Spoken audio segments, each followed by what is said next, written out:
to talk about recovery, the third R. So you have 3 R's in this campaign, as I understand. The first R is renaming, the second is rehabilitation, the third is recovery. And recovery is a movement that started probably in the United States about 30 years ago from our lived experience of those of us who've been through our own recovery experience. We said the textbooks were wrong. The textbooks said we could never recover. But we're living examples. So we said, well, we have to rewrite the textbooks. That recovery is real. So I was 25 and I was a researcher at our National Institute of Mental Health doing biochemical research. I have a PhD in biochemistry, and I was doing research on dopamine and serotonin, biosynthesis, and I was such a good researcher that I began to believe I was the enzyme I was studying. So what was most important in my recovery was relationships. People being able to believe in me, people who said I'm a person first and chemical second. I did take some medication, but first and foremost I had friends, family, and a doctor who all believed in me. They believed in me. Yeah, they believed that I had a future. They believed I had a life. So I told, as an example, I told my psychiatrist the second time I got out of a hospital and I was diagnosed with schizophrenia. I came to see my psychiatrist and I said, I want to become a psychiatrist and I want to give hope to the field. I want to change the field so people know what it's like to go through this experience. So my psychiatrist said, I'll be at your graduation. In other words, he always felt that I had capacity. He always saw the healthy person inside of me. He didn't see the illness. Another example of a person who believed in me was my wife. She always helped me and believed in me. And the first day of my residency in psychiatry, very anxious day, she walked with me to the hospital. I said to her, no, you don't have to walk with me. She said, it's okay, I think it'll be helpful. Recently, I asked my wife, 35 years later, why did she stay with me knowing I was diagnosed with schizophrenia? So she said, I never thought you were ill. I never thought you had an illness. And in fact, from my recovery and many people's recovery, it's different from an ordinary illness because yourself is the healing agent. Your relationships with other people build up your sense of self, and then you, through yourself, start to understand the world differently. And the most important element in addition to relationships is empowerment. To learn that you have the capacity to run your own life, to make your own decisions. So we've developed a program from our lived experience called Emotional CPR. And the first step in emotional CPR, which I think everyone could learn, is to connect at the emotional level. Connect. Heart-to-heart connection, which is very helpful to see all these hearts. And it's through your face, through your voice, through your gestures, you connect with the other person first, non-verbally, then verbally. And then, when you start to connect as a human being to another human being, from your authentic self, at the same level as the other person, sometimes physically. Very important, especially if you're a psychiatrist, to show yourself, to show your own self that you are a real person and you have maybe not a perfect life. It's okay to say that. And to listen. Ting. Ting. Very important. Your ears, your eyes, and your heart to listen with all parts of yourself to the other person so you can listen to them as a human being. So you create a dialogue, because psychosis, the best description of psychosis is being trapped in your own world, your monologue. And so your job as another person, a doctor, a peer, a family member, is to help the person, encourage them to step out of their own world and engage in dialogue.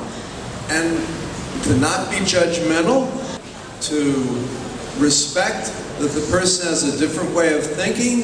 That may be valuable, they have a different way of thinking. For example, for myself, I was convinced, my unusual thinking was that everyone was a robot.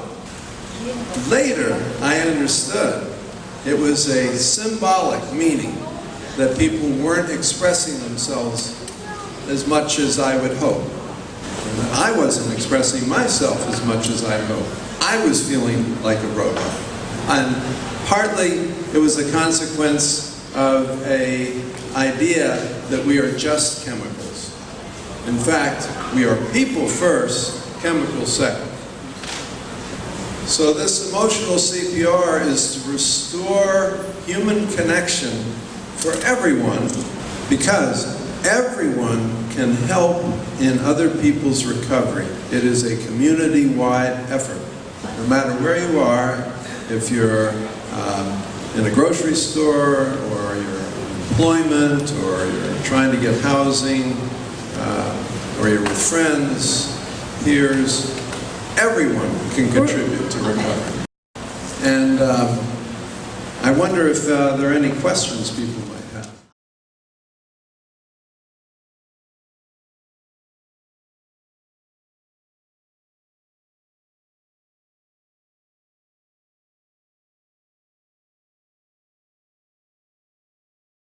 How long did I have schizophrenia?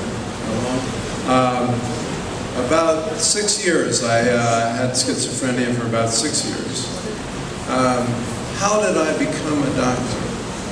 There's no law in the United States that says you can't be a doctor if you've been diagnosed with schizophrenia. In fact, we have a law called the Americans with Disability Act, which I recommend for this country.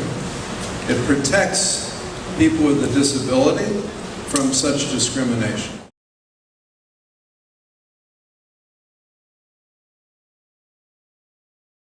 Okay, there is some increase from heredity, some increase, but not as much as they thought it was. With earlier treatment, less severe conditions can occur, and I think it's more that that people have different ways of looking at the world, so the world needs to expand. And I think we see that people diagnosed with schizophrenia can contribute. I have 2 children, 2 daughters, and they both are doing very well. One is 29, she's an artist, living an independent life in Los Angeles. And my other daughter was a professional soccer player and now teaches young women about empowerment in Brazil.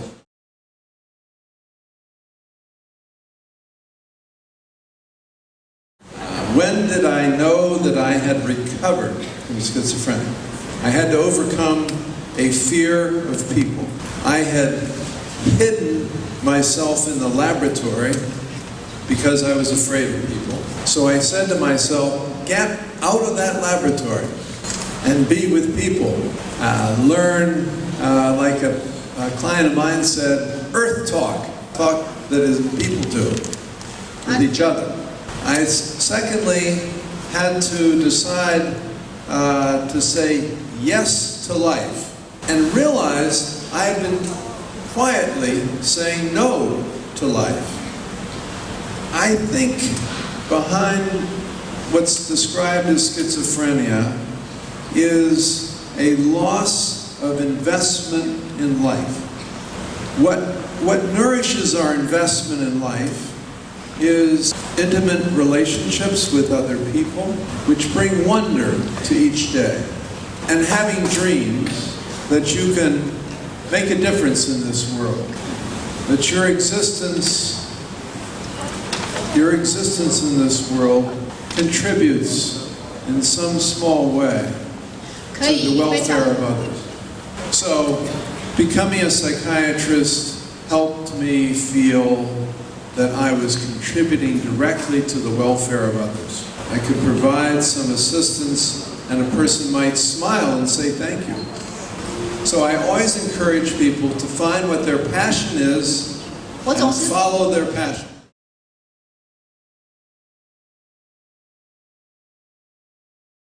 Through the day, if you have symptoms, there are two main ways. One is internal, which the young man on the panel described very well, and he described self-talk, where you talk yourself through. I would sometimes think, oh, I'm being followed by the FBI. Uh-oh.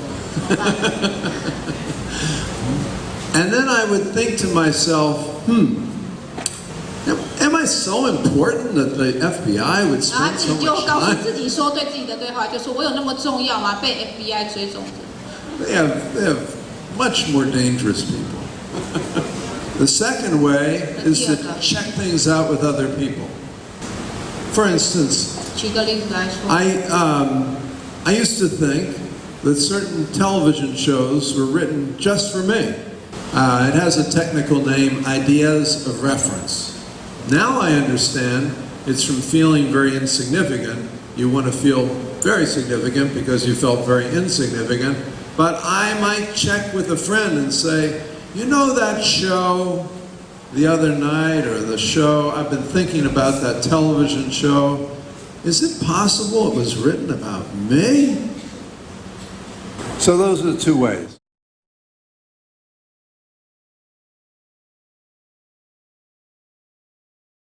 First, I admire you and your son very much. In the United States, I think there's a little more acceptance at this point of people with mental health, but we have a long ways to go. The more that parents and people with lived experience, we use that term instead of patient, the more you can speak up and share, the more you'll combat the stigma, discrimination, and prejudice. For your son and other people going back to work, gradual increase in employment is a good thing. And we find that peers, people who've been through a similar experience, can give very good support. They call job coach, a job coach, who can work both with your son and with the employer. And that way, educate the employers to adjust the type of work. Cashier is pretty high pressure. Maybe stocking the shelves at first. So thank you very much. Thank you all very much. 谢谢。好，那我们。